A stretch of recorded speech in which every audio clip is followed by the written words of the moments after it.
Un éternel sourire aux lèvres devant les caméras et l'élégance irréprochable, c'est à Bercy, son ministère depuis 2007, que Christine Lagarde a choisi d'annoncer ce qui était devenu un secret de polichinelle.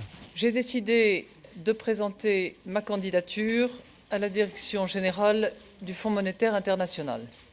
Chouchoute de la presse anglo-saxonne, Christine Lagarde s'est rapidement imposée comme une évidence pour succéder à Dominique Strauss-Kahn.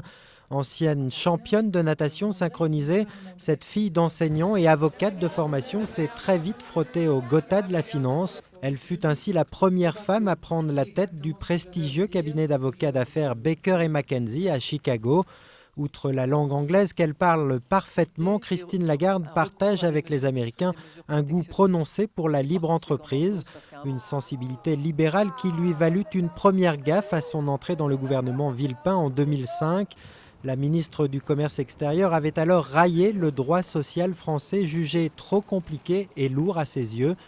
Un écart de langage qui ne l'a pas empêché de poursuivre son ascension et d'être propulsé à la tête de Bercy peu après l'arrivée à l'Élysée de Nicolas Sarkozy. Malgré d'autres bourdes remarquées comme la rigueur promise aux Français, Christine Lagarde vient de battre le record de longévité au ministère des Finances. Mais à 55 ans, celle que l'on surnomme parfois Madame la Marquise en raison de son image de grande bourgeoise, voit aujourd'hui son avenir empoisonné par l'affaire Tapie Crédit Lyonnais. L'influente Christine Lagarde, classée parmi les plus puissantes du monde selon le magazine Forbes, est menacée d'une enquête pour abus d'autorité dans ce dossier. La ministre assure que sa conscience est tranquille.